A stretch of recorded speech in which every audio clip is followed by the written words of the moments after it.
que vous allez bien. Alors je m'excuse, je tiens à m'excuser, je me suis absentée ces derniers temps. En fait, j'avais une période Covid, vacances, c'est toujours compliqué de filmer pendant les vacances parce que quand il y a les enfants à la maison. Et après, voilà, après la rentrée, j'ai pas eu le temps jusqu'au jour d'aujourd'hui. J'ai testé une nouvelle machine, enfin une machine vintage, mais une nouvelle vidéo crash test sur ma chaîne. Avant toute chose, je tiens à vous dire bienvenue à toutes les nouvelles qui sont rejoints à la team Lotus Crea. Je tiens aussi à vous dire merci, un grand merci pour la dernière vidéo crash test. J'ai vu que vous avez aimé cette vidéo et ça m'a fait vraiment plaisir. Je remercie aussi ma copine, deuxième crash test de machine, grâce à elle. Je vais crash tester cette machine vintage. En fait, c'est une machine Singer 720. Donc c'est un plaisir pour moi de crash tester des machines. Je suis comme j'ai eu le temps pour lire les instructions. Je vais découvrir la machine devant vous. Au fait, moi et ma copine aussi, on a moi j'aime beaucoup, c'est-à-dire connaître la chose sans lire, sans lire. Donc vous allez voir ça au fur et à mesure, vous allez voir ça dans la vidéo. Donc si cette vidéo vous intéresse, que vous aimez ce genre de vidéo, n'hésitez pas de laisser des likes, beaucoup de likes, comme ça l'algorithme YouTube suggère mes vidéos et ça m'encourage aussi pour voilà, faire encore plus de vidéos. Et aussi ça pourrait intéresser à celles qui ont peut-être cette machine et vous avez cette peur de la tester. C'est l'occasion pour vous de tester cette machine qui est chez vous depuis des années ou depuis quelques temps et que vous n'osez pas la tester. Donc voilà, si cette vidéo vous intéresse, restez jusqu'à la fin.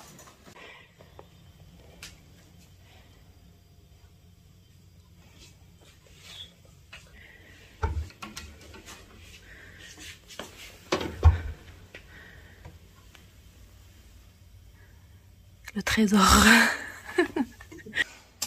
Voyons. Normalement, elle a un mécanisme électrique. On va voir ça ensemble. Tac. Un voyage à travers le temps. Déjà, ici, ils ont pensé au pied. T'as vu? Ils ont pensé au pied. Pour que tu puisses rentrer les pieds, c'est bien. Le tiroir, ça je ne sais pas, je pense que pour allumer. Ici il y a quoi? Ici on a le pédale.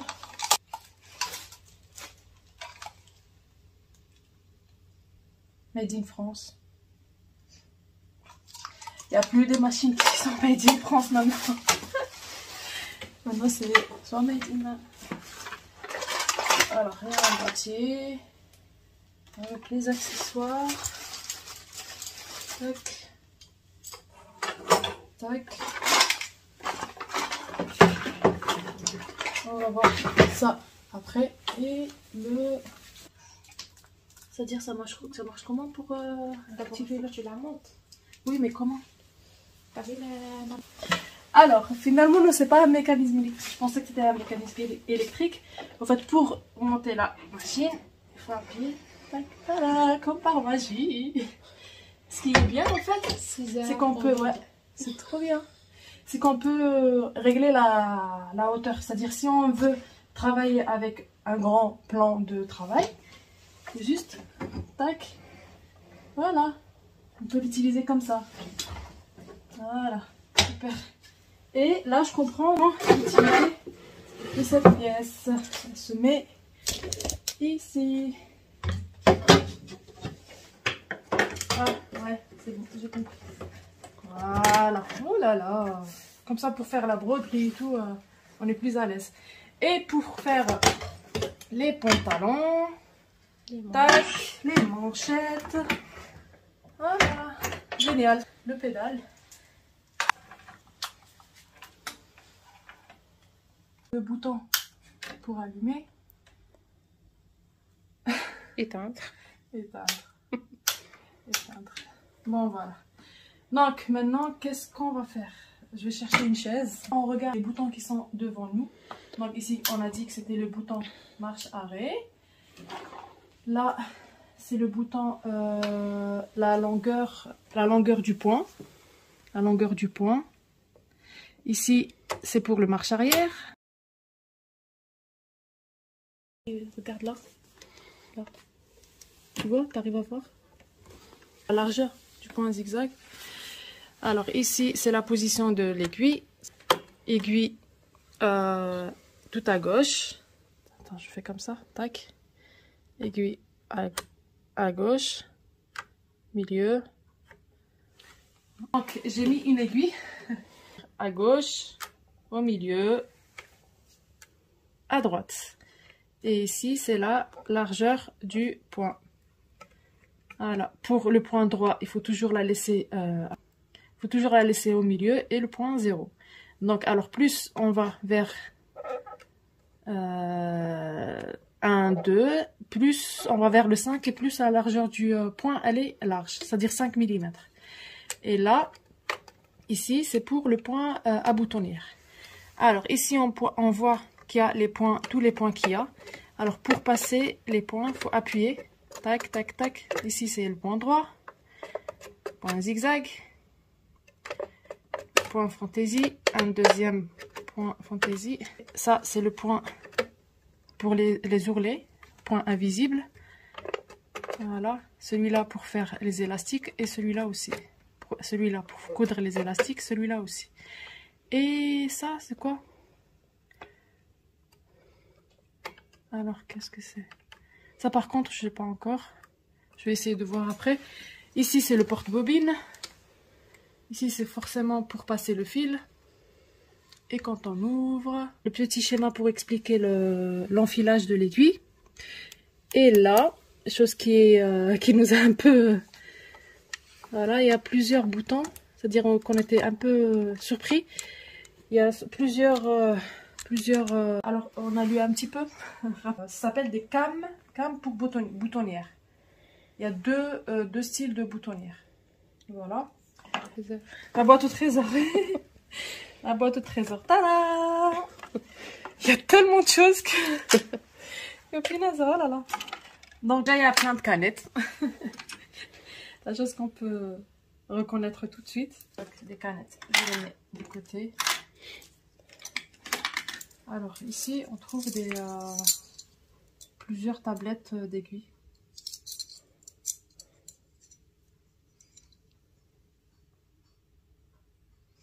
C'est quoi la différence? Il faut lire. Il faut que je lis la notice. On va voir les pieds presseurs déjà. Elle a l'air vraiment complète cette machine.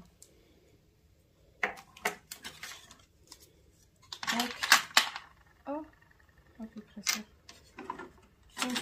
Oh, regarde. Celui-là, il est génial. Ce pied presseur.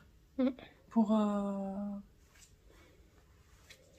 le point droit, mais pour avoir des coutures bien précises.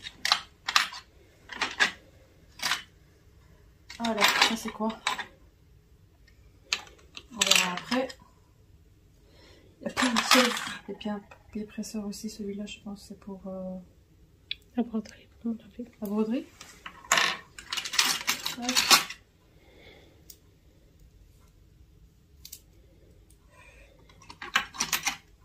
Ah, ça c'est pour le billet. Je pense que ça existait ça. C'est trop bien.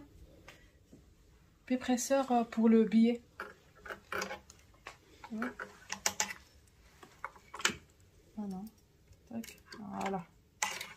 Tac, tac, ça. Ça, j'aimerais tellement en avoir un pour ma machine. Je sais que ça coûte un peu cher.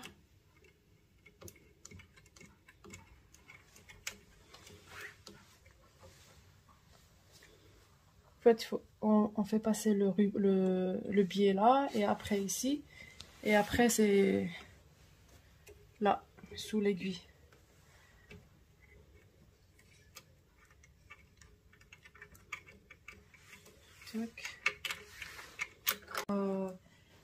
Ça doit être le pied pour fermeture éclair invisible. Et ce qui est bien en fait, c'est qu'elle est réglable. Franchement, c'est génial.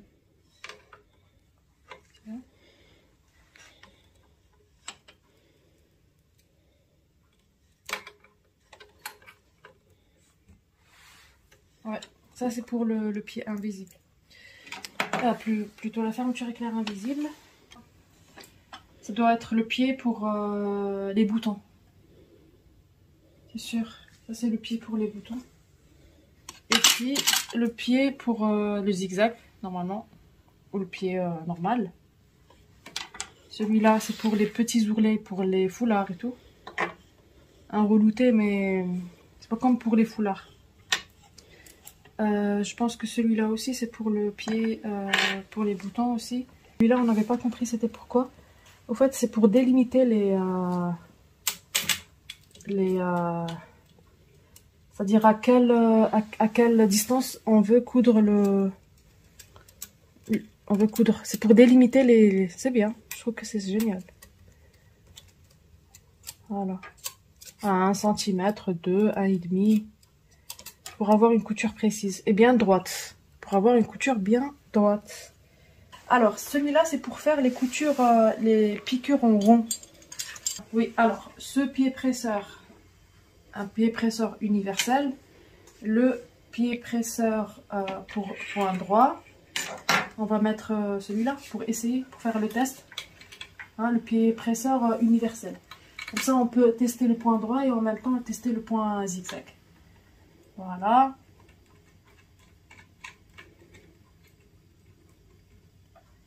Voilà. Je vais mettre la position de l'aiguille. Non, voilà. Au milieu. Plutôt au milieu. Et la largeur, plutôt, il faut la mettre au 0.0. Voilà. Alors, point 0. Donc, l'aiguille, elle est bien au milieu.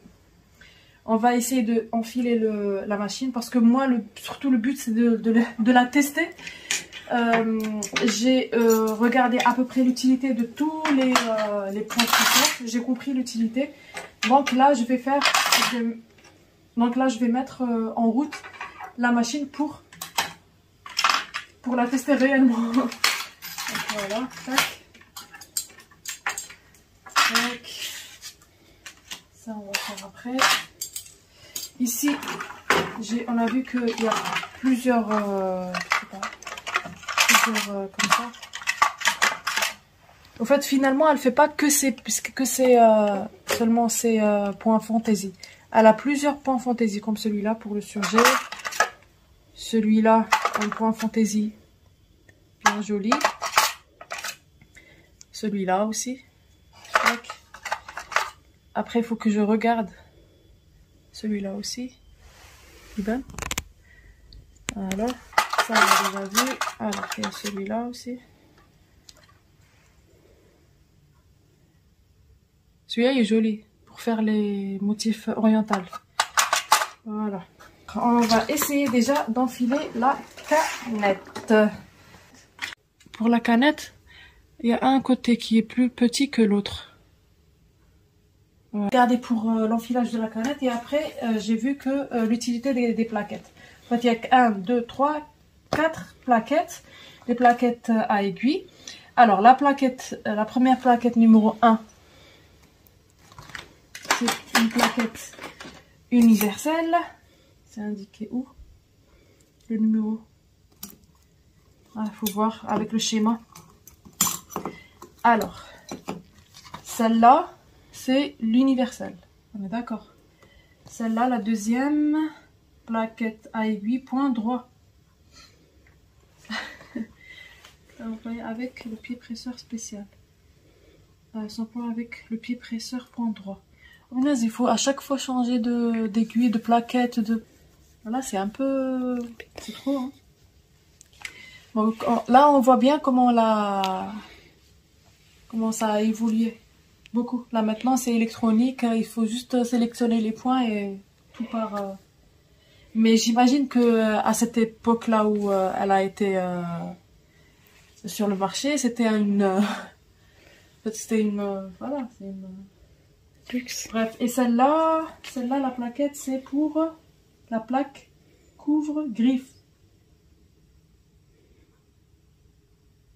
Ah, cette plaque, c'est pour la broderie. Dans les machines, là, les nouvelles machines, en fait, on a un bouton pour descendre les griffes. Ici, on n'a pas le bouton pour descendre les griffes. Du coup, il faut changer la plaquette si on veut faire la broderie. Ok, d'accord. Bah, c'est bien pour tester cette machine, mais je pense pas qu'elle est pour ceux qui, je veux dire, ceux qui veulent coudre beaucoup, trop souvent. Ah, voilà. Ok, alors. Ici, il n'y a pas un petit schéma? Ah oui, bah oui. Bah voilà, il y a un petit schéma. Alors, le côté petit ici, en bas. Et le côté grand plutôt, par là. Et puis, on bloque avec ça. Et je referme. Alors, et pour l'enfilage, bah, on peut l'enfiler comme ça. J'ai trouvé l'utilité de ce truc. Normalement, c'est ça. Ouais. Alors, il faut passer le fil ici. Donc, on fait passer le fil là. Tac. Ah oui, voilà. Tac. Tac. Après, on fait passer le fil ici. Oui.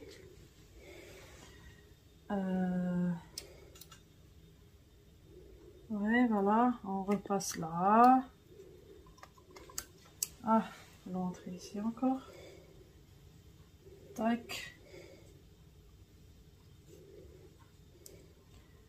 Voilà. On repasse. Là, on le passe ou pas? J'ai pas vu. Ils ont pas précisé. Moi, je le passe ici aussi.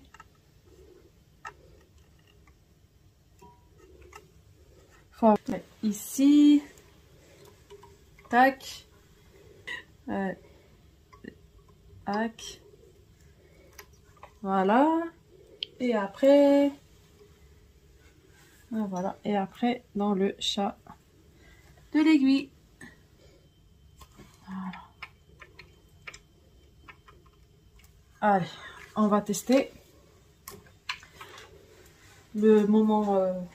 Ah oui, tu vois, regarde. Ah, il faut ouvrir. Ah bah voilà, t'as vu?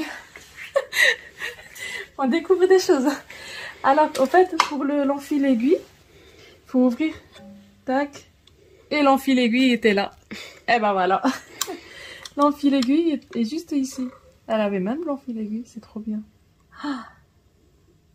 Bah, la prochaine fois, on va le tester. Et ça, c'est quoi? Ça sert à quoi? Celui-là. Je vais la programmer en point 3. Tac. Voilà, le point droit. La largeur, la longueur du fil, on va faire numéro 3. Et l'aiguille, elle est au milieu. On va essayer pour voir.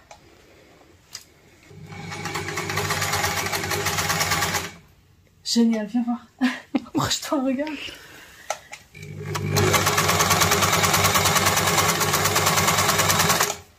Oh là là. Oh, génial. Alors, on va tester le point zigzag. Tac. Tac, tac, tac. Bon. Alors, le point zigzag, ici. Donc, je vais partir du milieu. Et la largeur, je veux un 3. Sur 3. Un 3 sur 3. Donc, testons.